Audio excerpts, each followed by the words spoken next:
Hello everybody, this is Ian and this is our online discussion and I'm going to answer the questions from my students. Sabi niya, Sir, ano yung masasabi mo sa mga nangyayari ngayon sa ating bansa? Well, I'm going to answer this through videos, okay? Kent, this is my answer. Gulo. Ang ating bansa ngayon is talagang magulo. Why? Because of the COVID-19, ang tao nag-aaway-away. And yung politician, sinasakyan nila yung COVID-19. So, ang nangyayari ngayon is that the government are actually complaining, you know. And because of fear and anxiety na nararamdaman ng mga tao ngayon, they need an instant answer with those questions and instant solutions with their problems. So, because of the fear and anxiety, so now, yung isipan nila is hindi focus. Yung isipan nila is, they are actually in panic, you know. So, of course, kung nakakarinig sila ng mga negative statements sa social media or also sa news, especially those news na super, it's a wrong news or nagbibigay ng nagmi-mislead ng mga tao, of course, they will react on that, no? So, ngayon, nagkakagulo. And of course, sa dami-dami pa ng mga tao sa bansa, sa dami-dami pang tao sa Pilipinas, of course, our government cannot do instant solutions. You know, there is a protocol, there's a proper way on handling the problem. But of course, the media is actually supplying all those negativity. Yun yung mga tao nagpapraning na, anong gagawin ko? What am I going to do? Yun, blah, blah, blah, blah, blah.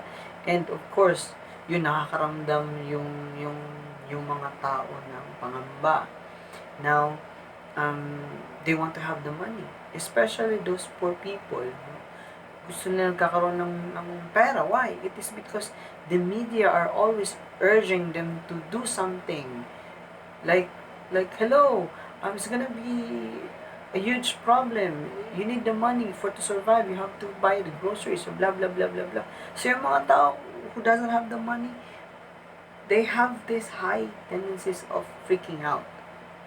I want answer. I want answer. Now, so what they do, this people, the politics people, will be a hero, you know, and then they will start blaming the government. The politics people, which doesn't like the third administration, will be a hero. Yun. And then the people start to believe in this hero and start to hate the government. Yun. Yun yung problema. Yun.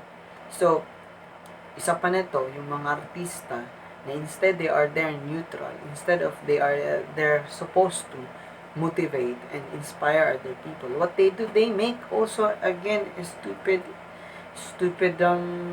reactions or negative opinion. You know? So ang nangyayari, syempre, madaming naniniwala sa kanila. Idol sila eh. So, yung mga idol nila, ganun din. Now, they just make a statement. And sometimes, statements are statement. Okay, you need to supply them an answer. But the problem is, they cannot answer the questions. Why? It is because that's their own opinion. Yun. And sometimes, they just listen, you know, and they do not actually try to dig into the statement. Many people know how to listen, know how to read, but they doesn't know to make analyzations, or they doesn't know how to comprehend. Now, I'm not saying all, but well, that's the problem, you know. Us supposed to be helping helping those people who need kasi nga nagpapanik na sila eh. Yun. Ang ginagamit sila ng mga politicians. Well, that's their weapon. Yun. Now, yun yung nangyayari. Now, if you look at into the news, in Luzon, many police are actually complaining. Why? Kasi binabastos sila ng mga tao. And ang mga tao hindi nakikinig and pinagtatawanan lang sila. But if you compare that here in Mindanao, people here in Mindanao, most of us actually abiding the rules. Why? Takot tayo eh. It's not because takot tayo kay Duterte, but takot tayo mag-go against the rules. Kasi nga, um, we know and we have the trust of our president. Doon, they doesn't want to listen. Why? They doesn't have the trust. They do that. They doesn't trust. They doesn't trust the president. Why? Kasi president there is Bisaya eh. You know, they when I was in Manila, I have problem before. Kasi I lived there in Manila mga siguro 4 years.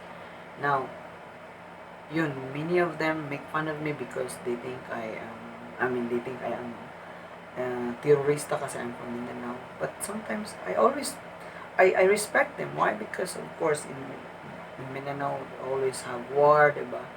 Marami daw terrorista. But yun yung problema, discriminations. But that's okay, that is already the past.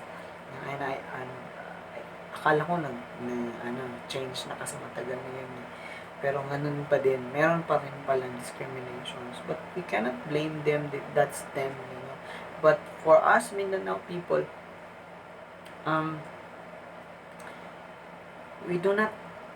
we still need to trust the president. You know, he's the president, and we know that we are somehow very traditional compared to them. Yun, well, I'm not saying all of them are not traditionals, but yun lang, you know, we need to support the government. They're doing their best to help the people, you know. We do not have to be very smart, you know, to create yung parang basta yun. Isa din sa problema, madaming matalino sa Pilipinas. Sa sobrang daming talino sa Pilipinas, naghihirap tayo. Okay, naghihirap tayo. Ang daming taong instant doctor, instant analyst, instant scientist, you know. Ang daming matatalino, genius masyado. Yun, ang dami nilang alam. At akala ang galing-galing nila. Diba? Pero, of course, sa student ko, no, be humble. Alam naman natin kung sino tayo. And if example, may mga kakulangan man ang ating gobyerno, then tao lang naman din sila eh. They are not a superhero, you know? They are actually handling a lot of people, you know? Not all politicians are bad, and not all politicians are corrupt. There are some politicians who are corrupt, you know? But of course nowadays, because of the social medias, you know, I think most of people in social media are aware na, diba?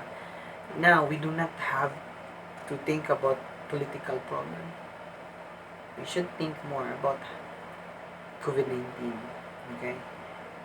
What to do, what will be our solutions, and how are we going to do to protect ourselves, to protect our family, okay? Our president will help us. Trust me, the government will help us. You know, if siguro sa inyong lugar is hindi kayo tinutulungan, well, there is an LGU. You can actually ask for help. You can actually report. You know, there's a lot of guidelines where you can actually see in social media. There's a lot of guidelines from your municipality and for kung saan ka nakatira. So we just have to follow them. I think this is not forever. This is not for like years, no? Matatapos din to. But matatapos lang to if you guys cooperate. Okay? So I think I answered your questions correctly. And thank you. And if you have a lot of questions pa, you know, sa mga estudyante ko dyan, I think you also have questions. I cannot write, I'm not good in writing, but I can do it video. You can just watch the videos. If you want to answer me a certain questions, you can do so. If you want a counseling, I can also do that. Thank you so much. My name is Ian. psychology professor. And good evening.